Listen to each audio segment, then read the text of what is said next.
Do you know certain problems you're going to run into when you're in the ATM business if you don't get ahead of the game? Stay to the end of the video and I'm going to share with you what those are.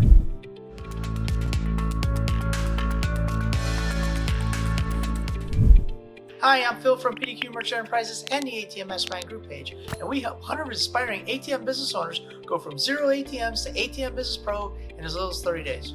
Always remember, here at PDQ Merchant Enterprises and the ATM Mastermind group page, we buy your freedom back one transaction at a time. Without further ado, the top 5 problems you're going to run into ATM business if you don't get ahead of the game. Problem number 1. When you go into a location, if you don't sign the SLA agreement, the location agreement, the contract, the agreement, if you don't sign that before you put the ATM in, then it's a big challenge to get that signed after the ATM is in. Remember, your big negotiation is because they're excited about getting the ATM in. They want the ATM in to solve their cash problem needs. You're excited about getting in. And sometimes what you do is you say, hey, I'll just bring it in and then we'll sign the paperwork. Well, what happens is now it's a problem to get that paperwork signed. Maybe not there. And then you miss them all the time. And then if they don't want to set up time with you, it makes it very cumbersome. So what you always do is you always make sure that you get the paperwork signed before you put the ATM into the location. This is a negotiation tool. If they want the ATM, they got to sign the agreement, or they don't get the ATM. So just make sure that you use that as a negotiation tool to get your SLA signed, your location agreement signed, and that way you have something when the deal goes sideways. If it goes sideways, you have paperwork that states that, look, this is what we agreed upon before we put the ATM in. Issue number 2, the W-9 or the ACH agreement. Now, a lot of times you rush in, you get the SLA signed, but you didn't have your ACH agreement. You didn't have your W-9. Now what happens is, now you're asking, hey, you know what? I don't want to write a check every month. I just want to automatically put the money in your account. They're like, I'm just not comfortable giving you my bank account. I'm just not comfortable with giving you a W-9, filling out the W-9. I just want to be paid in cash. I just want you to be paid a check. Send a check to my personal account. Don't put it in the business name. I don't want to pay the taxes on this. All these are issued. But the way we're a legitimate business, we provide them paperwork so they have to pay tax. This is not a cash business. Even though we're giving cash, you know what? This is a legitimate business. This is not how we operate.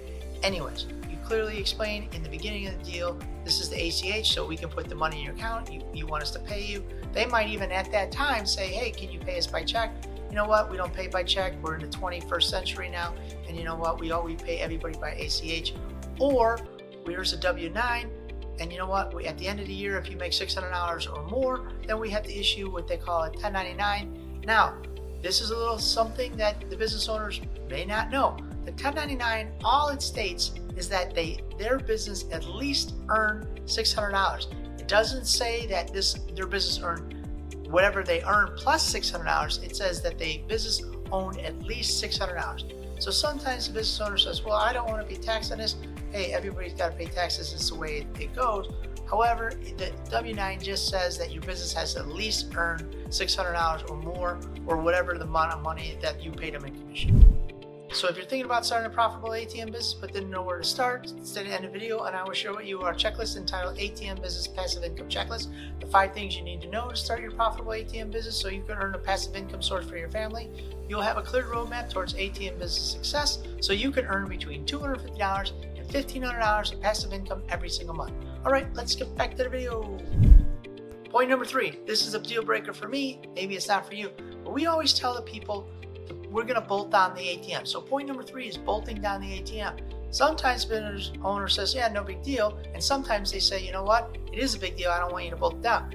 If we don't bolt it down, it's a deal breaker for us. But for you guys, you got to make that decision. But if you are planning on bolting it down, if this is your protocol and you don't want the ATM to be in the store without bolting it down, you got to tell them when you're talking about when they sign their agreement, they sign their ACH, you say, look, by the way, we have to bolt down the ATM. They might say, why? And say, look, I don't want it to grow legs and walk away.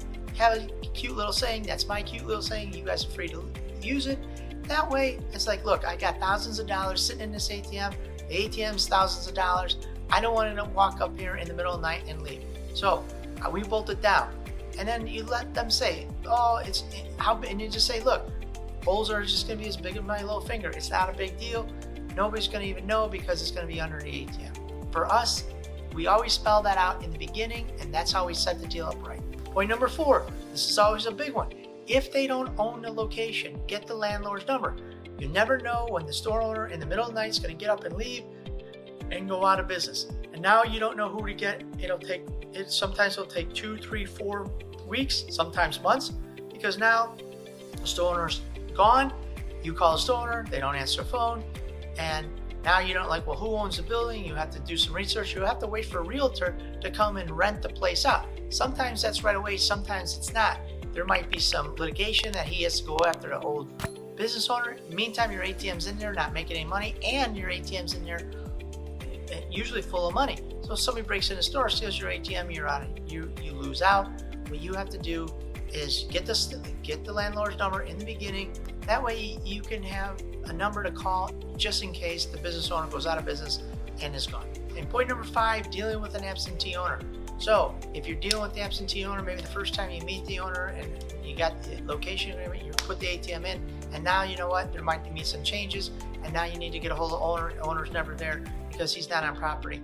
You call, they don't answer the phone, you leave messages, they don't call you back. So maybe you need to do something, maybe you need to change something, maybe whatever. So the best thing to do is once you find out that this is an absentee owner, that he's got multiple stores, he's not in an area, what you do is you say, look, I need to have your general manager or your manager and have them make decisions in case I need to get a hold of somebody to make a decision. Will they be able to answer decisions, or can they make those decisions? So get that set up in the beginning, so that way if the owner is an absentee owner, you can still make a decision, you can make your business move forward, and you don't have to wait for, sometimes it could be weeks, if not months. The guy might be out of the country, and this is an issue. You can make a decision based on the business needs you need, but get it set up in the beginning where the general manager or somebody else is the point of contact and can make those decisions. So if you're interested in starting your own ATM business, I want to invite you into our free checklist entitled ATM Business Passive Income Checklist, the 5 things you need to know to start a profitable ATM business so you can earn passive income, make more money, and spend more time with your family. So if you're interested, click the link down below and start your ATM journey today. Again, this is Phil from PDQ Merchant Enterprises and the ATM Mastermind group page, where we buy your freedom back one transaction at a time. Thank you guys very much for making us #1 YouTube, and we are also available on Rumble.